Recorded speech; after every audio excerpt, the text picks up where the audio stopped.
तो भाई students class 11 micro economics का पहला चैप्टर है इकोनॉमी इकोनॉमिक्स, और ये वीडियो हम अपलोड करेंगे ध्यान में रखते हुए कि गवर्नमेंट स्टूडेंट्स का एग्जाम जो है वो 29 को है, और इसीलिए हम थोड़ा सा स्पीड ज़्यादा रखेंगे सिलेबस की।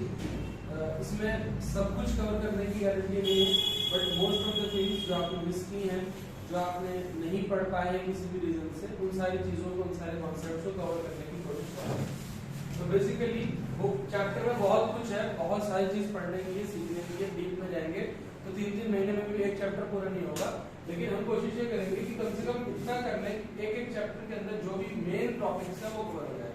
तो जो पहला आपका जो टॉपिक है वो है इकोनॉमिक्स क्या होती है, दूसरा टॉपिक है स्कैर्सिटी एंड चॉइसेस, तीसरा माइक्रो एंड मैक्रो का डिफरेंस, चौथा पॉजिटिव एंड नॉर्मेटिव का डिफरेंस, और पांचवा economic and non economic activities का डिफरेंस। ये 5 चीजें आपको सिर्फ पढ़नी है और आपको कुछ नहीं पढ़ना। ध्यान से रखते हुए इन्हीं 5 चीजों पर गौर कीजिए और इन्हीं 5 चीजों पर अच्छे से आपका टेंशन होनी चाहिए। तो सबसे पहला सवाल आता है कि what is economics, what is economics. तो स्टूडेंट ध्यान में रखिए कि इसमें ना ज्यादा डीप में उलझने की जरूरत नहीं है, ज्यादा लड़ने की जरूरत नहीं है उन लोगों से, क्योंकि 3 तरह के चॉइसेस मिलते हैं। कोई कहता है साइंस है इकोनॉमिक्स, कोई कहता है इकोनॉमिक्स सोशल साइंस है, कोई कहता है कि इकोनॉमिक्स एक इंडिपेंडेंट डिसिप्लिन है, इंडिपेंडेंट डिसिप्लिन है। तो हमें ज्यादा परेशान होने की जरूरत नहीं, उलझने की जरूरत नहीं है, लड़ने की जरूरत नहीं है। हो सकता है कोई साइंस माने, कोई सोशल साइंस माने और कोई उसको इंडिपेंडेंट डिसिप्लिन माने, कोई परेशान होने वाली बात नहीं है। और ना ही आपके एग्जाम में इस पे क्वेश्चन अराइज होगा कि इकोनॉमिक्स एक साइंस है, एक सोशल साइंस है या एक इंडिपेंडेंट डिसिप्लिन है। हमें क्या करना है, पहले अभी इस डीप बहस में नहीं पढ़ेंगे साइंस क्यों है और सोशल साइंस क्यों है और इंडिपेंडेंट डिसिप्लिन क्यों है। हमें क्या करना है कि समझना है कि economics as a subject, as a different discipline क्यों है, क्या है। तो बेसिकली जो आपको ध्यान में रखना है, जो बता रहा हूँ उन पॉइंट्स को दिमाग में रखते हुए चलेंगे तो टॉपिक्स क्लियर होते हुए चलते जाएंगे। सबसे पहले कि इकोनॉमिक्स क्या है, व्हाट इज इकोनॉमिक्स। तो इकोनॉमिक्स एक जो है सिस्टम है which is based on system which is based on allocation of scarce resources। ये है इकोनॉमिक्स की सिंपल सी छोटी सी definition. System which is an economics system which is based on allocation of scarce जो है रिसोर्सेज। स्केर्स का मतलब क्या है, यहाँ पे भी आप देखेंगे स्केर्सिटी का मतलब कोई चीज कम होना, उसकी तादाद लिमिटेड होना। और चॉइसेस, जैसे आमतौर पे डिजायर्स एंड नीड के बीच का हम डिफरेंशिएट करते हैं। ये है शौक और ये है जरूरत। तो एक पुरानी कहावत चलती आ रही है कि जो राजा है उसके शौक पूरे नहीं होते और जो फकीर है उसकी जरूरतें पूरी हो जाती है। तो बादशाह के शौक भी पूरे नहीं होते और फकीर की जरूरतें पूरी हो जाती है। तो ये सारी जो बातें हैं आप इसी को समझ करके ध्यान से समझिए कि स्कैर्सिटी का मतलब ये हुआ कि आपके पास जो रिसोर्सेज है वो तो लिमिटेड है, लेकिन उन्हीं रिसोर्सेज से आपको अपनी नीड्स भी पूरी करनी है और डिजायर्स भी पूरी करनी है। तो प्राथमिकता यानी प्रायोरिटी किसको दी जाएगी, प्रायोरिटी दी जाएगी नीड्स को, जो जिंदा रहने के लिए जरूरी है। तो इकोनॉमिक्स एक एज अ सिस्टम है। वैसे बेसिकली इकोनॉमिक्स एक सब्जेक्ट है, स्टडी है, लेकिन यहाँ पे बात हो रही है कि एक ऐसा system which is based on allocation of scarce resources, ऐसे रिसोर्सेज जो अपने आप में स्केर्स है, क्या है, कम है, लिमिटेड है, ऐसे रिसोर्सेज को डिफरेंशिएट करना कि पहले उनको नीड में बांटना है या डिजायर्स में बांटना है, ऐसे सिस्टम को हम क्या कहेंगे, इकोनॉमिक्स। अब एक बहस छिड़ती है कि इकोनॉमी, और चैप्टर का नाम ही है कि इकोनॉमी और इकोनॉमिक्स में क्या डिफरेंस है।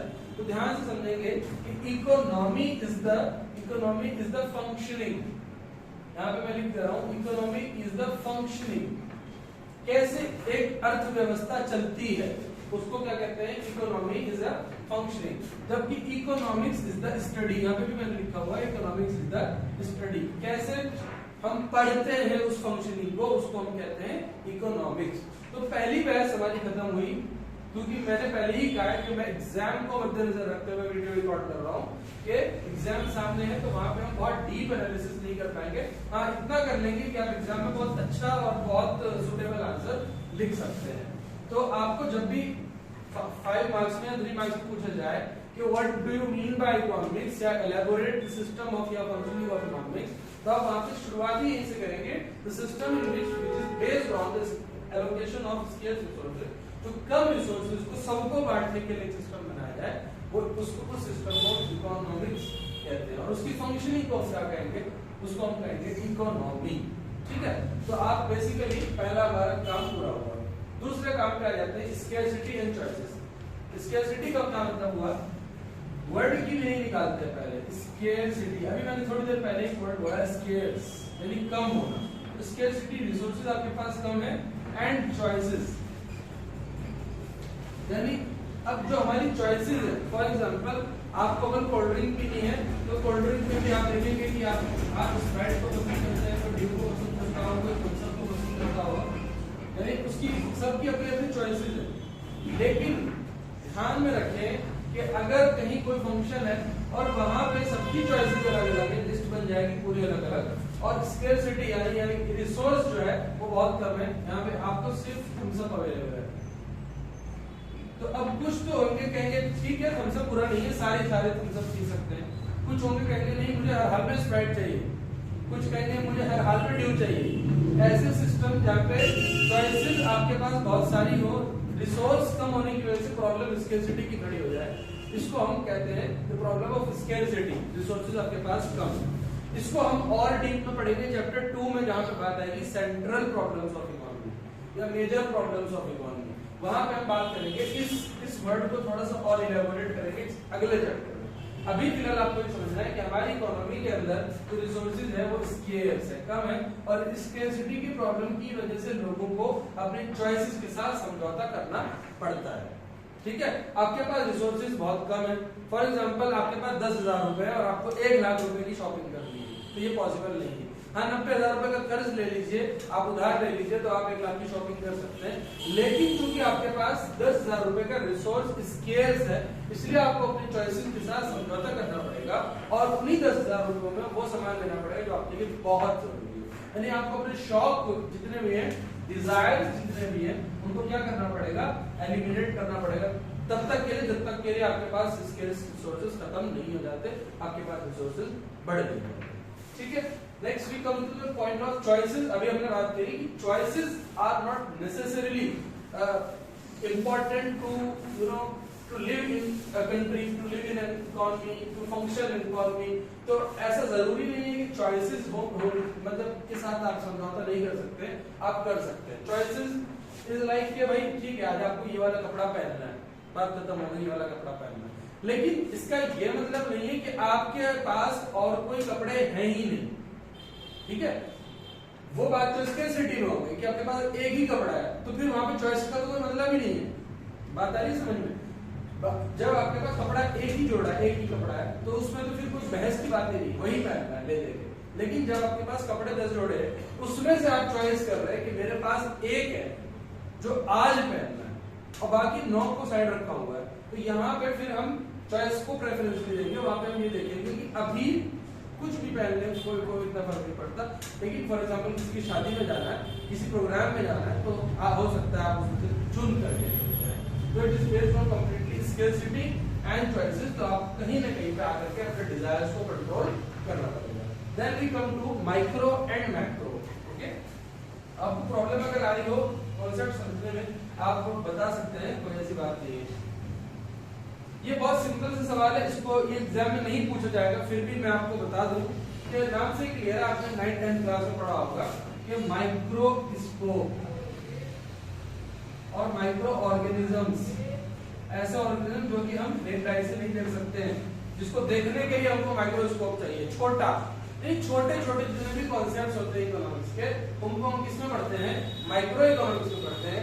जबकि मैक्रो चीजें जो है, यानी बहुत बड़े बड़े कॉन्सेप्ट्स हैं, उन सारे कॉन्सेप्ट्स को हम किसमें पढ़ते हैं, मैक्रो इकोनॉमिक्स में पढ़ते हैं। तो डिफरेंस जब भी पूछा जाएगा आपसे कि माइक्रो और मैक्रो के बीच का डिफरेंस क्या होता है, तो आप आसानी से बता पाएंगे कि जो इकोनॉमिक्स के छोटे कॉन्सेप्ट्स होते हैं, छोटे का मतलब कि एक इंसान की इनकम, एक इंसान के खर्चे, एक इंसान के एक्सपेंडिचर, उसके डिजायर, उसके नीड, एक मतलब चावल की पूरे डिमांड कितनी हुई, ये सारे छोटे छोटे कॉन्सेप्ट है, इसको हम माइक्रो में कैलकुलेट करेंगे।